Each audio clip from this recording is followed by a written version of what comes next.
Good evening, Canby. Welcome to the March 6, 2024 City Council regular meeting. If you please stand for the invocation and the Pledge of Allegiance. Dear Heavenly Father, I come to you heavy-hearted today as our community is going through a number of unfortunate losses this week already. I just ask that you lift up the family of the young man that passed away here earlier this week. We ask that you console them. I ask that you guide them and just hold them close to you. I ask these things in your name. Amen. I pledge allegiance to the flag of the United States of America and to the republic for which it stands, one nation, under God, indivisible, with liberty and justice for all. Thank you.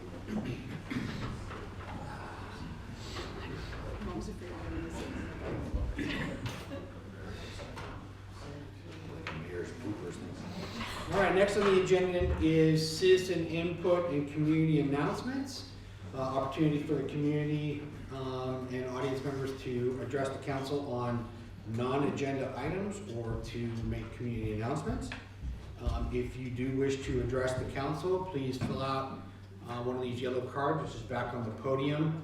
I'll make sure it gets to Maya, our city recorder, and she'll make sure that I have it.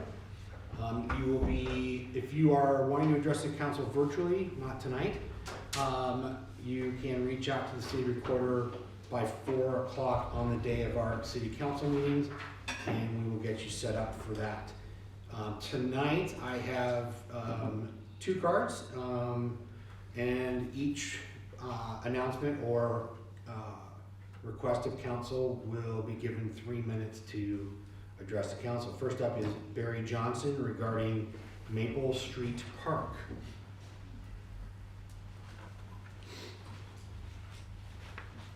Good evening, Mr. Johnson. Appreciate it. In mine is, I have to put it in writing and read it because I'm not smart enough to remember all the things I want to say. Good evening, city staff, council members, and citizens of Canby here tonight. My name is Barry Johnson, and I am the chairman of the Parks and Recreation Advisory Board. I would like to thank the city for getting the Maple Street Park turfing and lighting project on the agenda tonight. Our board is very community conscious, and we vet all proposed projects thoroughly before bringing them forward to the city. The improvement of the fields at Maple Street Park has been a discussion project with our Parks Board for well over 2 years. This project is listed on the adopted 5-year capital improvement plan and has been budgeted for fiscal year 23-24. We held a community engagement meeting with the neighbors of the park on March the 20th, 2023. Prior to that meeting, we hung approximately 100 door hangers throughout the neighborhood of Maple Street Park. We invited representatives from Field Turf and Musco Lighting to address any concerns the neighbors might have had. The meeting was well attended and the feedback was very positive. Since the field lighting is LED and directional, it did not present an issue.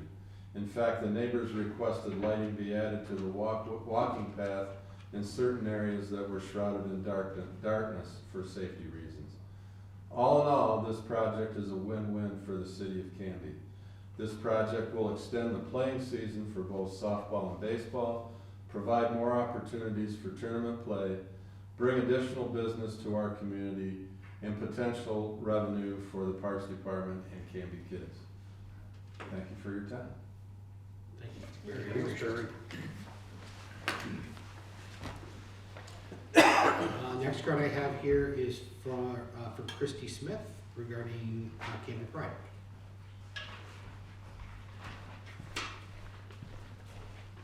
Good evening. Good evening. Good evening. My name is Christy Smith, and I use she, her pronouns, and I live here in Canby. I'm here tonight as the founder and current board president of Canby Pride. Canby Pride is a state-incorporated and federally recognized 501c3 nonprofit. We focus on bettering the quality of life for the LGBTQ individuals and families here in Canby through visibility, education, and advocacy. Our vision is a community where LGBTQ folks are free to be who they are without fear of judgment. We work toward a future where local government, schools, businesses, and community members are well educated and supported so that all of Canby's residents are safe and welcomed. Our hope is to create a partnership with you all on the council so that we may work together toward this vision of Canby. Whether that be through meetings, resource sharing, trainings, or community events, we hope to have the City Council on board with us. Canby has the potential to be a community where all its residents have a sense of belonging. Canby Pride strives to be a nonprofit that empowers and encourages neighbors to come together, embrace diversity, and create positive change. While I'm here tonight, I'd also like to introduce you to some of our board members. A couple of folks are not with us tonight, but Michelle Davis is our board secretary. Amy Vidan is our board treasurer. Celesta Graves is one of our board members, and Amanda Wolf is also one of our board members, and they're here in the back. So thank you so much for your time tonight. We're really excited to work together. You'll be hearing from us soon to hopefully create a partnership where we can work together. Thank you. Thank you. Thank you. Thank you. Appreciate that.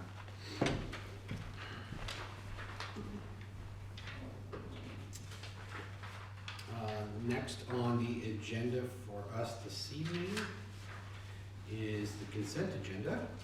Mr. Mayor, I move to approve the consent agenda that includes the minutes of the February 21st, 2024 City Council regular meeting. Second. Motion has been made by Council President Hensley and seconded by Councilor Patton to approve the consent agenda, which includes the February 21st, 2024 Council regular meeting minutes. Any question or discussion? All those in favor? Aye. Anyone opposed? Passes 6-0. Next on the agenda is ordinances and resolutions. This is to consider ordinance number 1618, an ordinance authorizing the city administrator to execute a contract with Field Turf USA Incorporated in the amount of $1,441,540.50 for turfing and lighting Maple Street Park infields. It's the first reading. And I think Jerry's taken that this evening, based on you being at the microphone. Good evening, Mayor and Council. Just here tonight to talk about the Maple Street turfing and lighting project. So we're excited to finally be here. This has been a project that we've been working on for a couple of years. Worked with the Parks Advisory Committee. Missed last year just because of timing and staffing issues and stuff like that. But we have this whole gift wrapped and ready to go for you guys tonight to take a look at. And brought Barry Johnson and Ryan Oliver here for if there's any questions, because this is a bigger project that we're going to be doing. We ended up going with Field Turf. They have a cooperative purchasing agency that we found that the Canby School District used this company to put their turf in, and so we were able to communicate with them. They did a really good job for them. We're currently, we've had 2 or 3 meetings on site to talk about this, and they put together, as you see in the staff report ordinance, kind of a turnkey project that we feel that's ready to move forward without any major change orders or anything like that. The plan would be to get the 2 readings approved in the 30-day waiting period, so we're not rushed before, and they plan to start work July 1 if you guys approve this motion. So that's kind of it, and we're all here for any questions that you might have. So I guess the one question I've got is, so July 1st is when they'll get started, and I'm sorry, but how long will this take?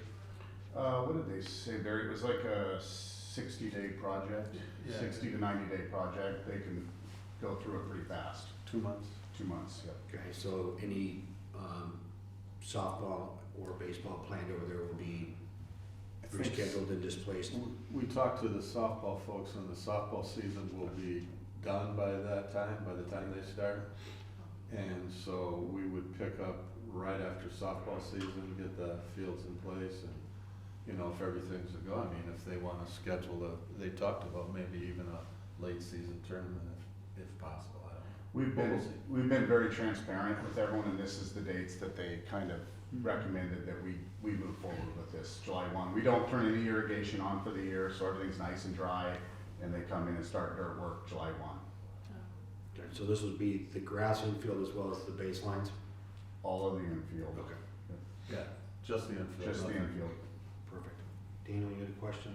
I just had a couple of questions, but, and I apologize, you know, since it's been on the budget and stuff, you probably talked about it for a while, but not while I was on the board, so I'm gonna ask some questions. Yep. The first question I have is, Sorry, to interrupt. Can you put on your speaker? oh, am I talking to that microphone? No, Just talk to this that one. microphone. Talk this one, okay. Talk loudly so that we can get you. It'll project in the room. Okay. Yeah. Sorry about that. So, some of the questions I have is, of course, I saw the project, I saw that, you know, it was a little bit larger, and so I figured I'd look at it a little more carefully. You know, milling here, milling there, pretty soon you're talking about real money. So the first question is the funding just coming out of the parks budget, or is this, where's the funding coming from this? Parks SDCs. Okay, parks SDC, so it's for the building of the new parks, so, just for my educational purposes, the pot of money you're taking to do this is money that could be used to develop other parks, correct? Correct. Okay, so that's what I was thinking would happen. And then the other thing is, you could tell me, and this is based on my own ignorance, but, why is a, baseball field with turf better than one without turf? Personally, when I was a kid, I played on non-turf the whole time, but perhaps there's a benefit there, and maybe I need to know. Brian, do you want to take this one? Sure. Really, the benefit is playability. It lets, for example, baseball season 2 years ago, obviously around here, weather is not always super consistent. But in 2022 for baseball, we have 8 tournaments for our programs, and that's for our kids 2nd grade through 8th grade. 6 of those were completely rained out for a year.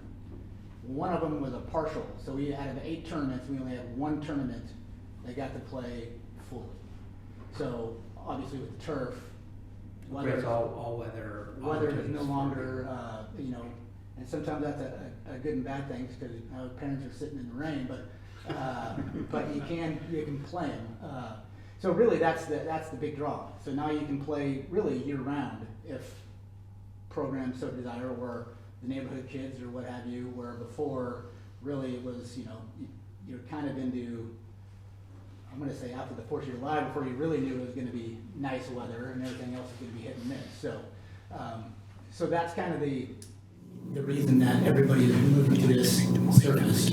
Okay. It's just kind of playability and making sure you can get stuff in. So, and then part of that, I'll say economically, is if we have 8 tournaments with 8 teams, so there's 64 teams in town, right? And 7 of the things get washed out. That's a lot of money. Those people are all coming here for the weekend and spending money, restaurants, gas, stores, what have you. So there's a lot of money that we're not seeing. So there's an economic benefit, I guess, as well. Okay. If I might tag on to that too, because other communities around Canby, I mean, you know, Newburgh, Wilsonville, Oregon City, you know, all of them have turf fields. We're losing a lot of tournaments to these other communities. Normally that would have come to Canby, because of the playability factor, because they can go there and play. So we're losing a lot of business and a lot of opportunities here in Canby. Okay. So the benefit to the city is the ability to play all year round on the field, and it'll benefit the softball tournaments that are being held at the park. I'm just sort of summarizing it. Baseball, Understand that right? softball, but also, I mean, that's kind of the weekend and night. I mean, kids can get on it, I mean, right, at the park, so it's not going to be closed off during the day, so during the day, kids can get on it. Okay. Do what have you. So it's not a closed and exclusive for just baseball and softball kids. Obviously, when there's games and stuff going on, then yes, but They also do adult softball there too, as well. Okay, so one other question I have is regard to life cycle of the turf. I've talked to different people in the 5 days since I've been aware of this coming on, so nothing scientific, but a lot of people mention the fact that turf often needs to be replaced more sooner than people expect, or at least there's a history of some cases of that. And also, according to the contract, it seems like there's an 8-year warranty, so I'm assuming that it will be replaced in 8 years from now, more or less, or that's the plan. And I'll add to it. You go first. But a lot of it, I mean, the football and soccer, it's different with baseball because you're running the baseline. So they can replace sections. They don't have to replace the whole thing. So you might replace a section around second base or first or the batter's box or whatever. You don't have to replace the whole field. And we've talked to Field Turf and, the 8 years. They will come out and we will factor in annually a maintenance. They'll come in and do an annual maintenance refurbishing, to extend that. And I mean, it could conceivably last longer than 8 years. But again, it's sectional. If on this field turf, baseball, softball field, you probably won't have to replace the whole thing. Yeah, to add to that, Counselor Stearns, we're going to put in, they gave us a price, I think it was around $3,000, and we're going to do it just a yearly. They come in and check it out, freshen it up, fix any problems so that we can. And then the other thing that when Counselor Sassy was on the Parks Advisory Committee, he had an idea of bringing up a fee for these people to use it, to put into a fund that we could have that money to pay for to fix it after the life cycle's up, to repair it or redo it. And so what I was wondering, maybe if you guys want to talk about that later, I know you got a goal setting coming up with Eileen next Wednesday, maybe Councilor Sassy, you could bring up your idea on that and we could update the master fee schedule to cover those fees if we do ever have to replace it. Otherwise, if we don't, it's going to be out of the parks maintenance fee or some sort of general fund to repair that. Currently, the tournaments that they have here in Canby, the city does not receive any revenue for using of the field. So no. So right now, if I wanted to do my own tournament, I'd come in and I just reserve it and no fee. Yeah. Okay. And that would be something if we did want to, recoup them costs to repair it down the road. It's something we could look into and charge and figure out a way to do that. And like Jerry said, we do have the parks maintenance fee that's what it's for. Yeah. Okay, so that was my concern, is this going to be a $1.3 million bill every 8 years? Yeah, so one other thing is, I think the 8 years. Plus inflation. Generic, that's the warranty, and because these guys do turf, they do football field, they do all kinds of projects. So I think their goal is to get 10 years at, say, the high school football field, which has got lacrosse, football, band, and it's got a ton of big people foot traffic on it. So that wear and tear is going to be a little bit different than what we have, because we got little kids, and it's not nearly the wear and tear. Just slide in the home. Well, Have you ever seen little feet movement, right? they're light little feet. They're light little feet. So it's a little bit different. It's smaller kids and it's not nearly the usage as, say, the high school football field. And the other part is they have the materials to backfill everything in and break in. So you can kind of do day-to-day maintenance to help it, and that's kind of the plan as well, to have baseball and softball. So after they're done for the night, they can go through and, like, batter's boxes and pitcher's areas and all these kind of high use spots in the field.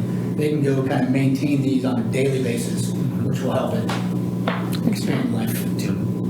Well, thank you. Thank you. Do you have a question? No, when you're ready for a motion. Councilor Sassy? I think as far as the maintenance, softball and baseball, it's all about the fill. Football has more fill because it has to be cushier because they're getting hit harder. Softball and baseball, it's a harder surface, so the fill is not as much, and it can be a different type of fill. And as far as the fee structure, we already have a carbon copy we can go do with the high school. When they have a tournament in Canby, they use Maple and the high school. Well, they always want to finish at the high school because that's their better field. So we already have a copycat system of what they charge, what we can charge, and then so it's all laid out for, because we do need to get money set aside for this turf. It does wear out. And we're at a perfect time Yep. to adjust the master fee schedule. But that's for that includes Canby baseball, Canby softball. They need to be at this, maybe a work session or something. They need to be involved too, because it's going to come out of everybody's pocket, so. Yeah. So as I remember in chatting with you about this, the area that's going to be turfed is all of the area that is essentially dirt, or it's just the baselines, the pitcher's mound, and the batter's box area? It's all that inner dirt The area? whole dirt. Yeah, correct. Okay, so I can appreciate you saying that, it's gonna be less wear than like the high school and stuff. I kind of push back on that because this is a public park. And so at the school, their maintenance staff is able to control that field a lot tighter than what our park maintenance staff is gonna be able to do at that area. So wear and tear, it's going to need to be replaced in probably a 9 to 11 year cycle. My question is, what sort of preparation has the Parks Board looked at, or this is definitely something that I'll be bringing up when we talk about the budget, is essentially setting aside about $150,000 from the fee each year so that in 9 or so years, there's enough money to pay for the replacement of this. Because my number one concern is that if we don't set that money aside every year, and SDCs are used to pay for this to go in, they cannot be used to pay to replace it. Correct. And the last thing I want to do is have the city say, we didn't really collect enough in fees from the tournaments, and now all of a sudden we have this huge chunk of money that has to come out of the budget in a 1 to 2 year period to replace all this turf. So that is something that, as we go into the budget cycle, I'm going to be looking to see happen so that there is a cushion. And if after 10 years, if it looks like you don't need to set that much aside, it can be adjusted. But I'm going to prefer that there be a bigger cushion for this. Can I comment on that real quick? So you're talking about the $1 million for the project, right? So once the big chunk of this $1 million is all the underground, it's the drainage and all that. That never has to be touched again. So now we're just talking about returfing it. So that's going to be, I don't even remember. He told us. It's maybe a quarter of the cost of the project. So it's not like we have to match that $1 million every 10 years. It's matching maybe a couple $100,000 or $300,000 instead of $1 million. Well, but it's also, when I did some back of the envelope calculations, I figured in around a 4% annual cost of materials increase over the course of 8 to 10 years. Yeah. And when you start to put that in and you amortize that over the course of 8 to 10 years, then it really does become, in 8 to 10 years, it could very well be that just the turf section is about $1 million based on those calculations that I did. So I figured like $125,000 to $180,000 a year to have about $1 million cushion in around 10 years or whatever. Yeah, and I think that'd be a good question. I don't know if you have that. That seems pretty aggressive, but The total project, I mean, the lighting itself was like 800,000 out of this 1.3 million. So the fields were like, I think they came in at 200,000 each, and we're doing 2 fields. So I'm just, trying to up. Yeah, those numbers for both the lighting. 400,000. So when it comes time to replace the fields, it's again, as Ryan was saying, you're not looking at that full $1 million. You're looking at about 400,000 or whatever, and you're not gonna, as I said before, with the baseball fields, it isn't like the football field, the soccer fields, the lacrosse fields, or whatever. you're gonna replace sections. You're not gonna have to come in and replace all. These are removable sections, and you just peel them up and put the other one down. So it's not gonna reach that level that you're looking at. And we have the parks maintenance fees, which is, we bring that in annual, that we can utilize that money for. That's parks maintenance, so it could go toward that. And the revenue coming in from tournaments or whatever, and concessions, there can be, some items worked out where we put set money aside for the fields. So, Councilor Patton, can I go ahead. real quick? What I want to do is have a conversation with the city administrator and the finance director to see how we could do something like put funding into that, so it isn't a big hit down the road, if that's a request from the council. yeah, because I'm looking at the numbers here, and according to this, it's 1.3 million for the turf section, and it's 58,842 for the lighting. That's not correct. Okay, well, that's fine. That's the lighting. It's half of it's lighting, half of it's, sorry. But I will say this, and I can appreciate you saying the park maintenance fee is for these sort of things, but the park maintenance fee is also for maintaining all the other parks in the system. Yeah. Oh, And it's for trying to open up new parks, because I'm hoping that in the 10 years that this will be going on, that we will continue to bolster our parks thing. So Absolutely. in 8 years, if I am still standing and breathing and you don't have to replace all that turf, then I will eat a little bit of that turf. Otherwise, I'm going to stand my ground and say we really need to make sure we have a good cushion in 10 years to deal with this. Absolutely. Yeah, Councilor Patton, we don't want to let that slide, and our Parks Board is very proactive in trying to, make sure that these items don't slip through the cracks. Yeah. Perfect. yeah, we're hearing what you're saying. Excellent. We will look at it. And Councilor Patton, we won't make you eat the turf, just the I've said it. black pellets. It's on the camera, so a little rubber bits and a little bit of that brown grass. A little bit of rubber I got bits. enough microplastic in me. What's a little bit more? Councilor Maldonado, you had a question? I think we can actually put it through, in between two months too for you. So if I'm understanding it correctly, I know Councilor Patton is worried about going in and having to do a full resurface. And what you're saying is we would not have to do a full resurface. That's highly unlikely. It would be section per section as they go bad. We went over and watched them do an actual repair at the school just to see what it's about. And the high wear areas, they're able to just take that area out and replace a small section. And how big are those sections? They actually cut it out to what the wear is and then And just then they put just it back patch it in back in? whatever area it is. So Okay. we It doesn't actually, peel up and, no, they fasten them down really, it's really pretty well. interesting watching how they did all that. We got to, a bunch of us went out there. I think Councilor Sassy was with too, and had some input. Usually catcher's mound is a high traffic.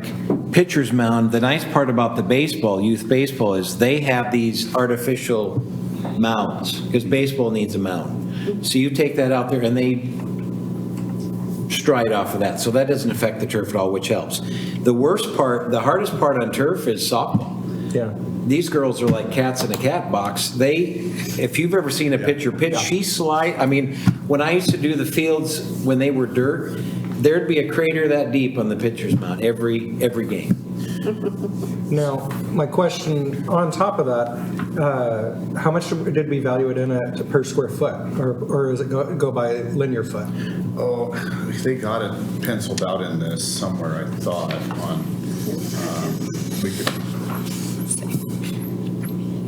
I don't know where, I'd have to look into that, Counselor. That's fine. I was just kind of getting an idea, because if we need to replace a 12 by 12 section, kind of get an idea of how much something like that would cost. Yeah, we could look into that too, because they're going to be doing, and the biggest thing is training the people that are using it to bring that media back in every night, and they'll last a lot longer. See, Field Turf's going to come and they will train the softball and the baseball folks after your game or your tournament or whatever. This is what you need to do, rake it, fill it, whatever. And they'll come in and do a class with the people that need it. Okay, outstanding. Okay. Thank you. Yeah. A quick question. Oh, sorry, Daniel. Oh, I just want to be clear, and maybe I misread this the same way Councilor Patton misread it. So the almost $4 million, $1,382,000, that's for lighting and for the turf? Correct. Because the way it reads, it looks like it's just for the turf. Yeah. And that the other thing is the. I should have had that broken down better for you guys to read. It's separated. The 57,000, is it 57,000? Was for the perimeter walking path lighting that the neighborhood, when we had the neighborhood meeting, that they requested. Okay. And we could get you that exact number. I could send it to you if you want to know the breakdown. I would like to, just because it makes me feel better that we're not talking $1.3 million every 10 years. But it wasn't very clear, at least. Jerry, why don't you bring back this information for the second reading? You just want to know how much was for the turf, how much was for the lighting? Yeah, the idea, because the lighting has a different lifespan than the turf, and so in my mind, the accountant, I'm looking at depreciation and. Just off the top of my head, I recall the lighting is about 800,000. Yeah.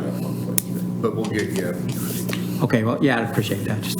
So my piece on this has been a long time in the works. I'm glad that we're getting here. We have done a tremendous amount of investment in Maple Street Park between the addition of the splash pad and then the addition of pickleball courts. And now we're bringing up the fields there from the turf span. It really makes Maple Street Park one of our, I guess, one of our top-notch parks in our system, which is great. So I'm all for this, and I'm glad we're at this point. I guess my question, even along just the financial aspect of it, is in terms of the maintenance aspect of it, Jerry, like how much are we looking at an increase, decrease in the amount of maintenance for those fields with the addition? Are we going to see a savings, or are we going to see an increase in operating costs? Well, thanks for asking that. Right now, the volunteers do most of the work on the infield, all of it. I talked to Ken Daniels today about it. He goes, I do most of the time, these people, Scott and Ryan, all these people, the weeding, stuff like that, it's very little work the parks do on that infield. So it's not like we're taking work away. The one thing is that the parks guys will say, why are you saying this? What I like about the project for a maintenance aspect is it's not like building a new park and we're adding a whole bunch of hours of maintaining a park. This is already there. And if these fine folks take care of it, it's not adding any work to our plate, if that makes sense. Yeah. So that park is getting, just changing it from dirt to turf doesn't really add or take away any work if it goes as we plan. If they take care of it the way they're going to take care of it, we make sure we have funding to replace it when it's time. It's not really going to affect us too bad. And we will have signage up regarding rules and guidelines for using the turf fields at Maple Street Park in terms of animals, seeds. Yeah, and the lighting and the rules for all that, and we'll probably work with our Parks Advisory group they help me a lot with the pickleball court and lighting on that stuff, so. The turf company, they actually have signs, like at the high school baseball field. Right. The football field too, but they have signs kind of all over the backstop that say seeds and Gatorades and all that other stuff that you can't, the cans, I guess. Yeah, it's just to make sure that Yeah, so that helps with They provide all the signage. I mean, we can obviously modify it, but they do provide signage for all that fun stuff. Yeah, because I would hate to see our softball players and our baseball players on their hands and knees picking up seeds out of the turf. So, you had a question, sir? Mayor, are you ready for a motion? I have one quick question first, because you said the word animals. Okay. Being that this is a public park, he said the word animals, and that made me think about this. How are we going to keep the dogs from pooping on the turf? It's an obstacle. We're going to have to address that as we move forward with this. We've talked about it. That's been a concern of the parks employees. Okay. It'd be no different if they did it on the dirt. Somebody's got to pick it up. Someone's got to pick it up. Well, yeah, but we also know that not all dog owners are responsible dog owners. I know. It doesn't get picked I up. picked And what up does that do to I the picked turf? up plenty, so, yeah. So as long as that's still on your radar to figure that out, I'm good. Thank you. Again, and it'll be part of the signage, but, a sign is only as good as the people that read it, right? Exactly. Very good. Well, were you going to say? I was just say, when in doubt, read the directions. Right. Yeah.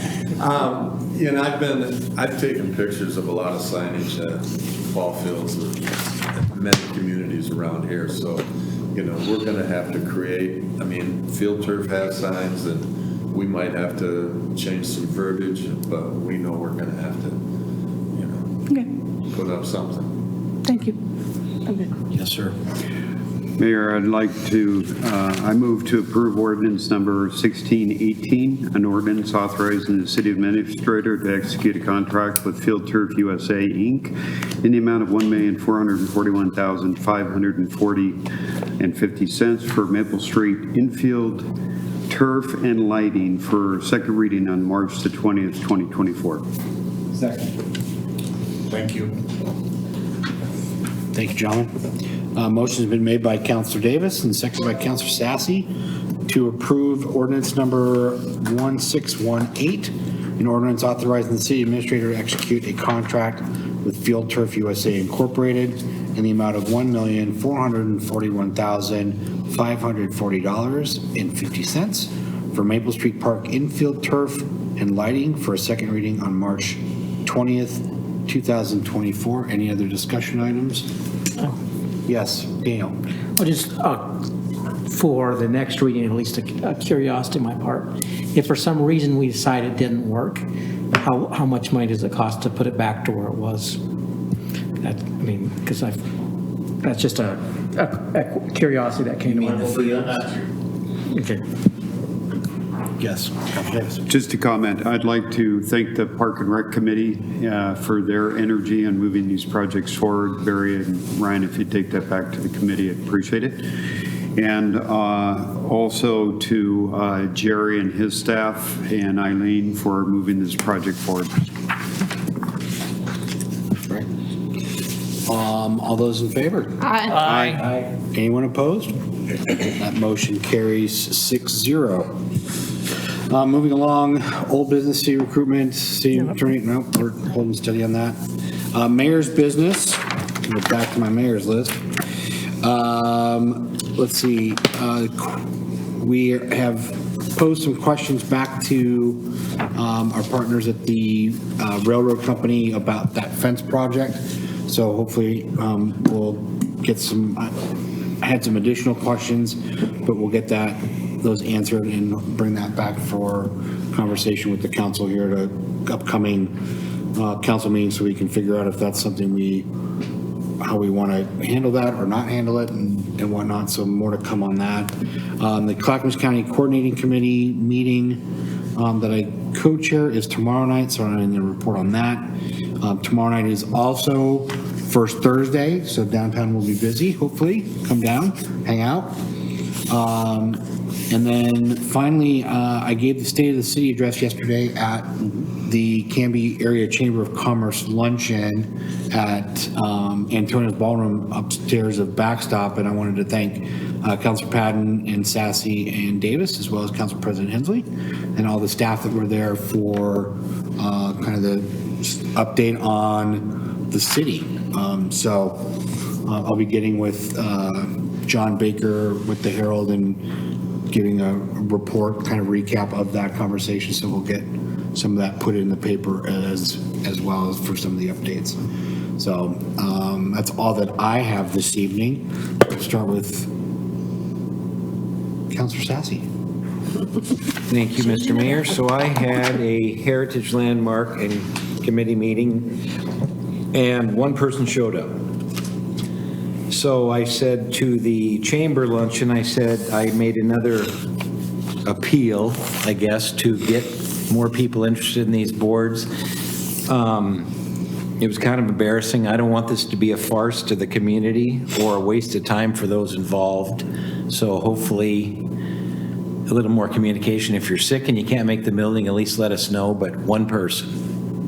So Out of the three. Out of four. Oh, four members, Yeah. pardon me. And he was the oldest, Ron Burns. So thank you, Ron, for showing up. That's all I have. All right, thank you, sir. Mr. Stearns. I don't have anything at this time. My committees don't meet till next week. Perfect. Councilor Davis. Thank you, Mayor. Park and Rec Committee again, a very good meeting. We did have some questions from Mr. Ron Byrne in regards to the Malala Forest Trail. We talked about that's the traversal property outside the city limits that the council's aware of. They're looking at the concept plans. Bruce Parker said that the master plan was developed in 2021. Momentum has been lost, or we just haven't had further discussions after we had the neighborhood input here at the city council meeting. And they were advised too that this is outside the city limits. And I would imagine in our goal setting session, this might come up as well, at least resolve this one way or the other in regards to the Forest Service trail outside the city limits. And so further discussion on that. Sorry, resolve it in what way? Well, just what are we going to do with it? How do we reply back to the people that have interest on that? Well, yeah, interest on both sides. Right. Yeah. Yeah, because I think that the important part on this too is Malala on the other side is looking, kind of reviewing that and how does it look, but the tie down right now is no bridge. And the money of not having a bridge to go across the river. So one or two bridges? Two. Yeah. So anyway, we appreciated his input. Community Park, very nice job on Community Park. I believe it's pretty well wrapped up. Yeah, and if you haven't been down to the restrooms, they look great. Yeah, they look really good, and the additional parking for emergency access down there is really good. Auburn Is it Farms. open now? Yes. It's open. Yeah. Right. Auburn Farms, the second reading was on the 21st, and so that's off and running. We had some discussions on Legacy Park and what does the art look like on the wall, and we all agreed that we'd put Ryan's picture up on the wall. Just kidding. So, yeah, we reviewed a lot of artwork on what's going to be up on the walls around the exercise courts. So that project's moving along really well. Maple Street Park, we took care of that tonight. Splash pad, there were some defects in the piping at the splash pad. They were getting sand out of it, and so they discovered some defects in the piping, and that's been taken care of. And the parks bench program that Kara Hawkins is spearheading and stuff, I think we're getting close to some resolution on that, and the fact that if you want to look at these benches right outside City Hall here, those were made locally. And we were looking at, the committee was looking at possibly outside vendors and then having to pay shipment in and everything else when we have somebody that can make those benches right here in town. And they'll match the benches that we currently have. And if you look, we do have plaques up on these benches out here too. And so that's kind of what they're talking about. So it just kind of brings all that together. So Kara's and the committee's working on that as well. That is Park and Rec Committee. I'm sorry I'm being so long-winded tonight to the rest of the council, but just a few things on the fire department front. We've been busy. We had the AT&T FirstNet outage. I woke up about 2 o'clock in the morning with that, and the reason for that is all of our computers, our online computers and everything are all tied into AT&T FirstNet. And so it pretty well shuts down our computers and stuff. So we called in our amateur radio operator groups to help us, around town in the event that this continued for quite some time, because when it first happened, we had no idea if it was wider spread than just AT&T FirstNet, because people were reporting AT&T, and it was actually AT&T people trying to call FirstNet people that couldn't get through. And so, anyway, it's a good one in the event that if there is ever a cyber attack on our cell phone or 911 system, what do we do and how do we stay up and operational? So it was a good drill on our part. And then followed up with the power outage. We did distribute, we called in our CERT people and our volunteers, and started filling generators from the Rotary Ready building. And we actually distributed 3 generators to people that were on oxygen generators. So that is working very, very well. And we were getting ready to deliver 2 more because we had received reports that it'd be 10:30 in the morning before power came back on. Came back on at 7:30, so we didn't have to deliver those the other generators. And of course, the other night, the sad call down at the train incident. But what was also happening at the same time is we were being dispatched to a structure fire in Molalla, exact same time. They dispatched us to Molalla and then to the train incident. And then our crews then responded to 4 other calls in Molalla at the same time. So Molalla was getting slammed. So we called in our volunteers and some chief officers to help staff in Canby while that whole incident was going on. So it was a pretty busy time. Yeah. So and heartfelt condolences to the family for both the train incident, plus we lost another gentleman here in town when a car crushed him. So to him as well, and he was a friend. So it's been a long week, but I can't say enough about our community emergency response teams, the CERT teams. We have a good cadre of those people, as well as our amateur radio operators, and it's more than just operating radios. When we go down in the event of a major disaster, they're going to be able to do data to the county, to the state.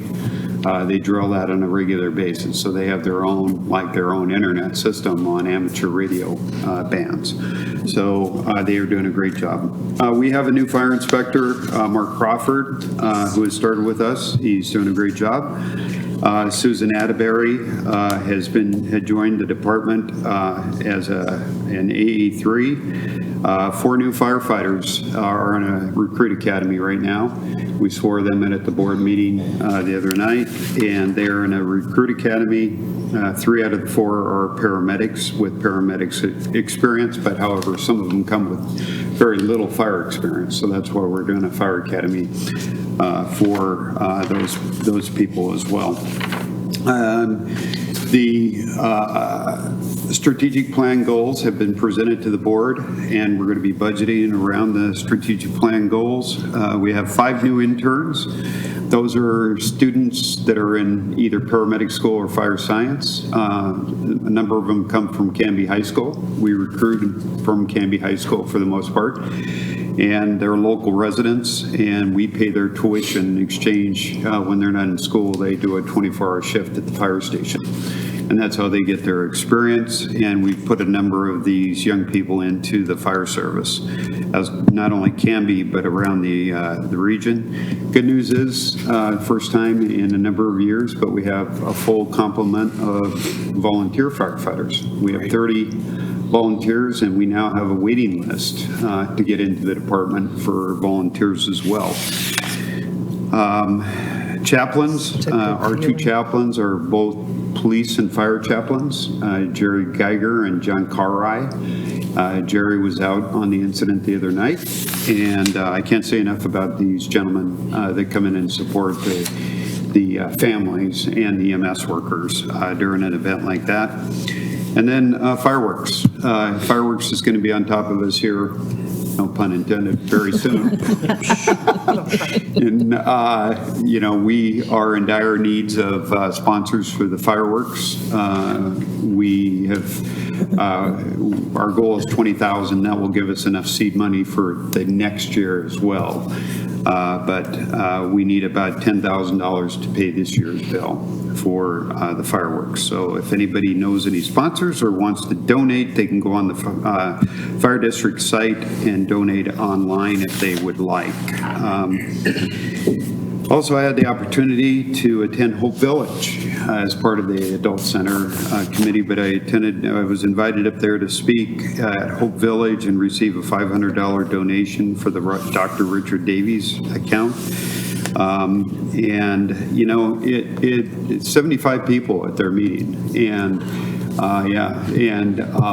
all just the nicest people in the world in regards to very appreciative for police and fire, both the police department and the fire department, as far as what's going on in Portland with long response times and having to transport people on TriMet buses, those type of things, back of fire trucks, trying to get them to the hospital. And Canby's response time is 4 minutes in the city as an average response time for our paramedic units. So we're very fortunate to have the system that we have. But when they ask the people, how many of you here have been called the fire department, and over 80% of the people there raised their hand. And then I stayed an extra hour afterwards where they were sharing their stories of their response from police and fire to Hope Village. So it was a good job to the police department for their job, as well as the firefighters. And Eileen is going up with me. I'm going to introduce Eileen to that group next Tuesday at 10 o'clock in the morning. She's going to speak to them. So that's going to be good. And Mayor, good job on State of the City. Thanks. Yeah, very good job.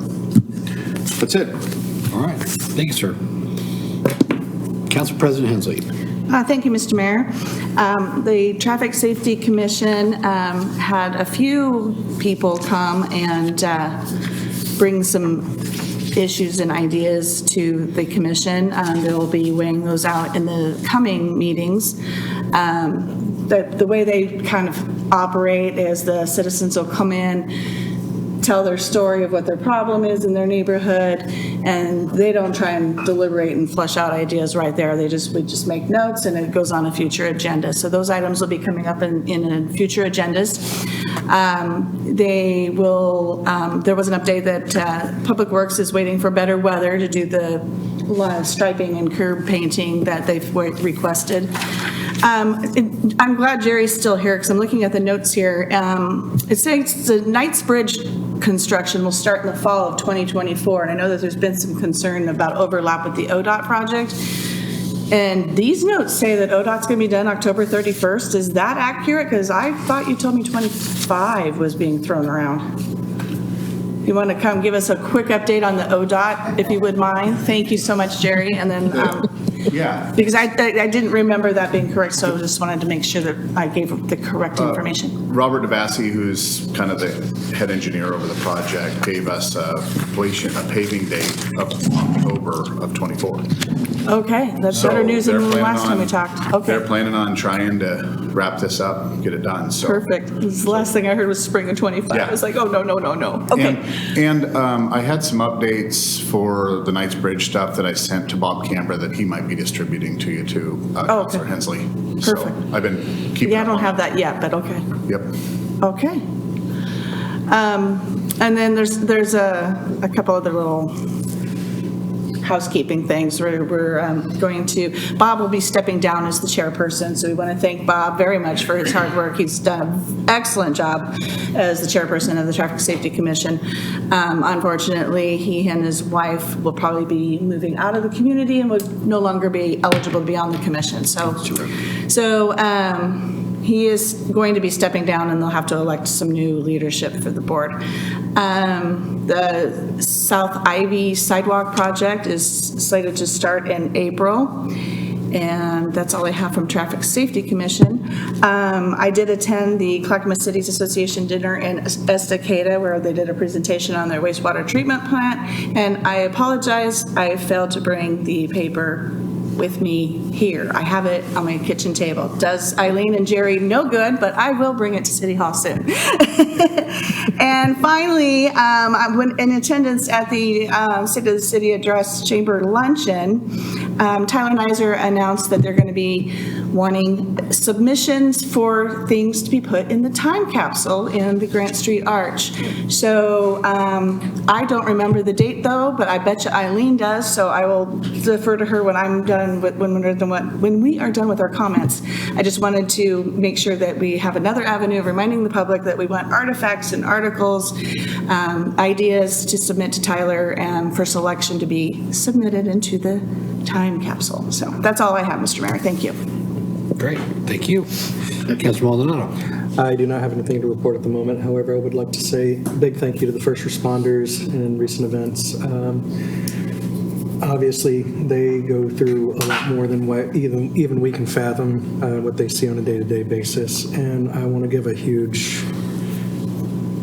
massive prayer to those families that have lost loved ones recently, including yourself, Councilor Davis. I'm sorry for your loss, truly. Thank you. Yes, sir. So for me, the Planning Commission continues to plug along with their work as well as their efforts towards the comprehensive plan update and such. Canby Utility is continuing to plug along with their work on the new water treatment plant, and they are, if it's not already done, they were imminent in bringing on the owner's rep, who will be the person that sort of spearheads the whole project and figures out where funding's going to come from, you know, what the overall scope of the project is going to entail.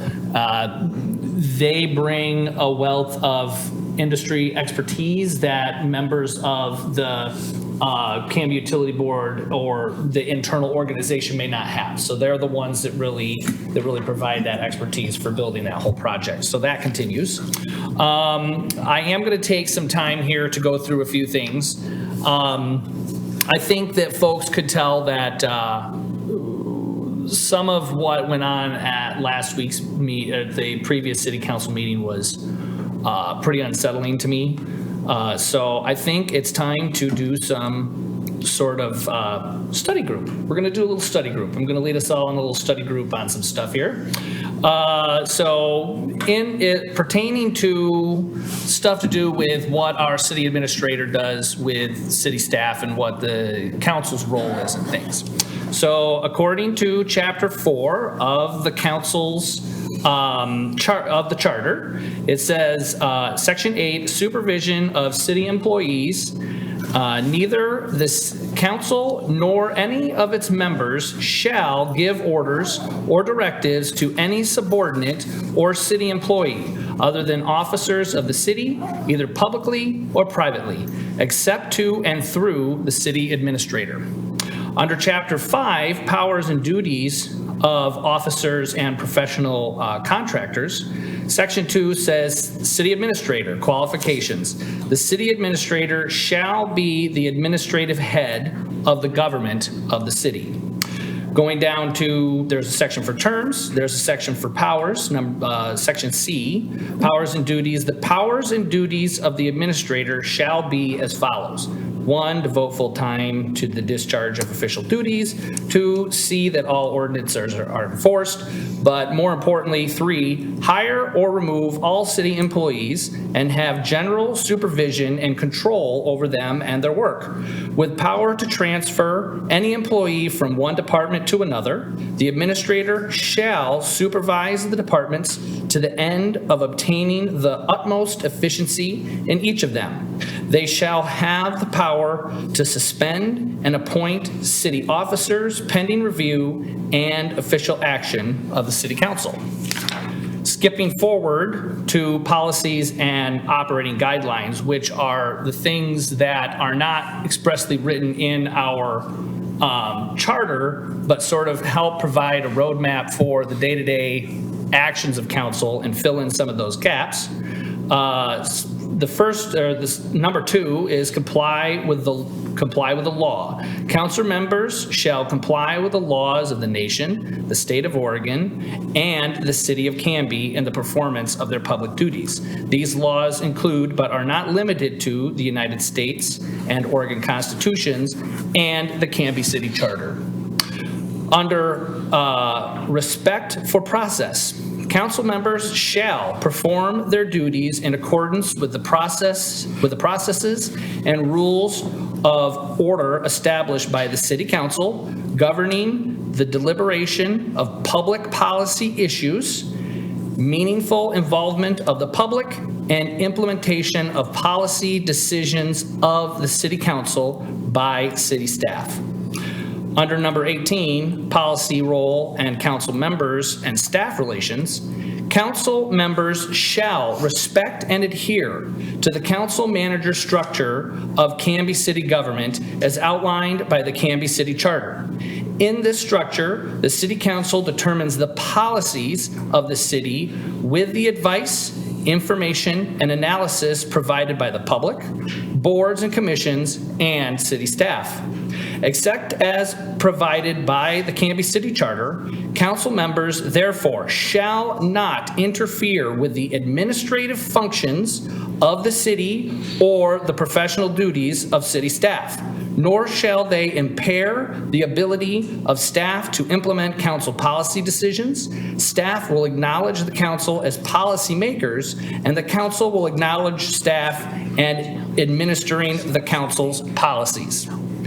Now, this one I find most interesting, and this is the one that kind of upsets me the most. Council members shall respect the maintenance of a positive and constructive workplace environment.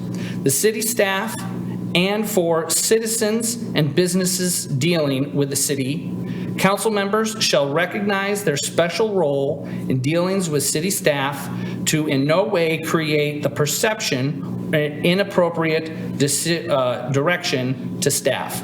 I think some of the accusations that are being levied by members of this council are causing a great deal of detriment to the health of our organization, and I would like for that to stop.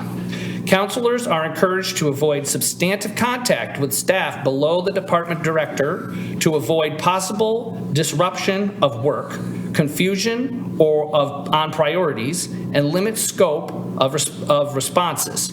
Council member requests for information can be made directly to department directors.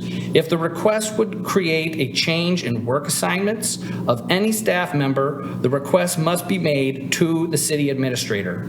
Council members will not direct staff to initiate any action or prepare any reports that is significant in nature or initiate any project or study without the approval of a majority of the city council.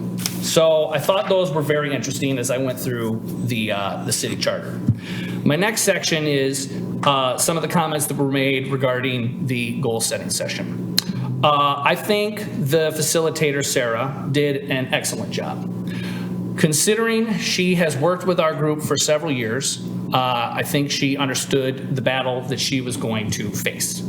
And considering there was almost triple the number of people that are normally in that setting, I think she did a very good job of monitoring things and moving things forward. What I found fascinating was that people were upset that we did not get a chance to get to or spend as much time as we would have liked on the goals setting session of the process. So one of the things that I had noted is that there were two items that came up before we got to the goal setting session that actually took up what I thought was a fairly considerable amount of time. They were neither current city council goals, and if they wanted to become city council goals, there was a section of the agenda for those to happen. So I went back through and I reviewed the videotape and the recordings, and I discovered that for the IT department section and the hybrid work model, almost 43 minutes of time was spent debating those things. 43 minutes of time that was taken away from the section of the agenda that could have been used to setting council goals. So for me, I do not blame Sarah for that lapse in the agenda. I blame us as a council for not being able to stay on task.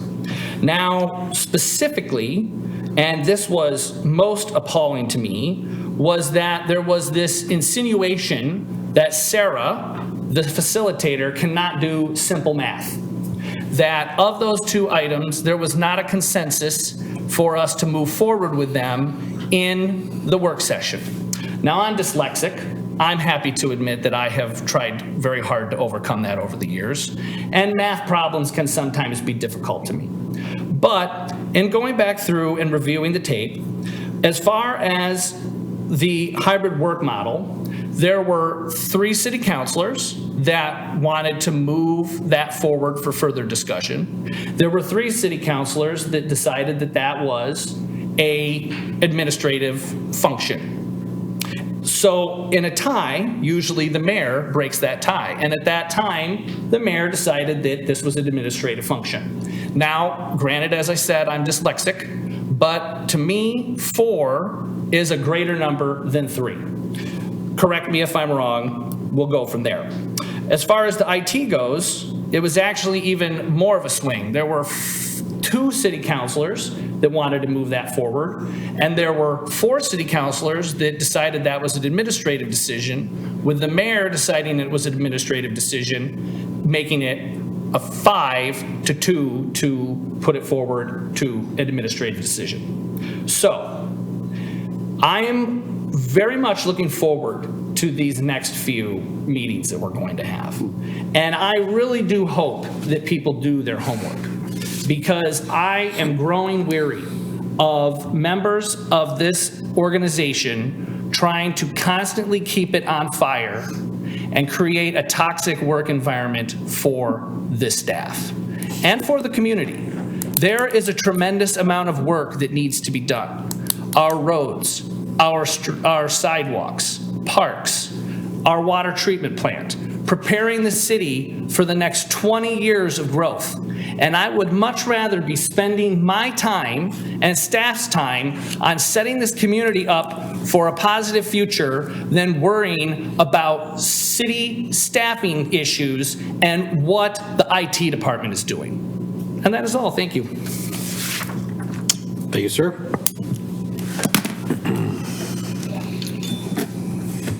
Eileen, City Administrator's Business and Staff Reports. Bear with me, I have a number of items.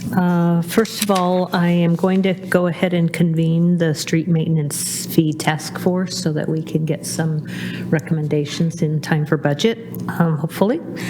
Wanted to mention there was at least a couple of you that were interested in why the train was idling here in front of City Hall for the last 3 days. That is, and thank you, Jerry and George, for your investigation into that. We did get the answer that the reason for the locomotive idling was in order to keep the hydraulic fuel in the train warm, that it wouldn't work.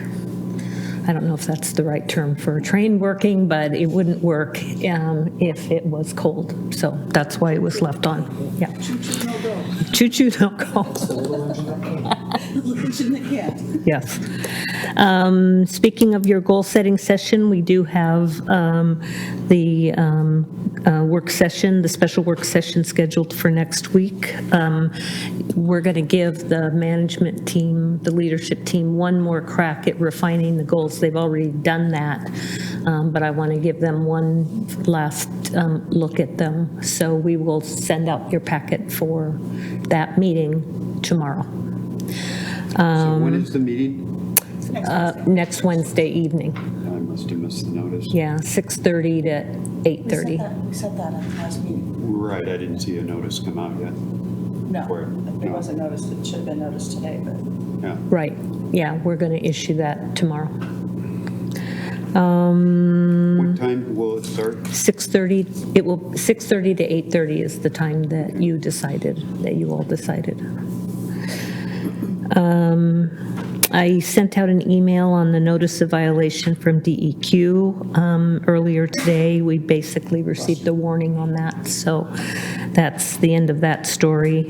And then tomorrow at 12 o'clock, city staff will be meeting with the COGEO folks to continue to talk about the sports complex.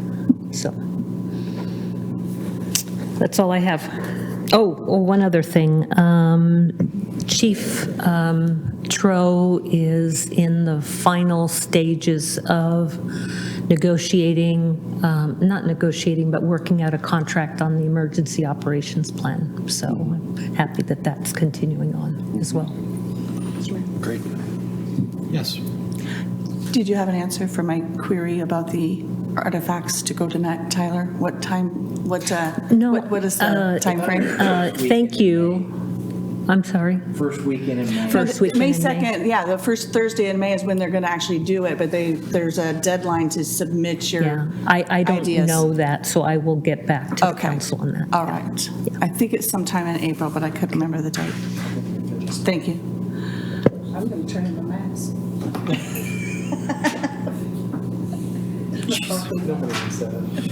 Okay.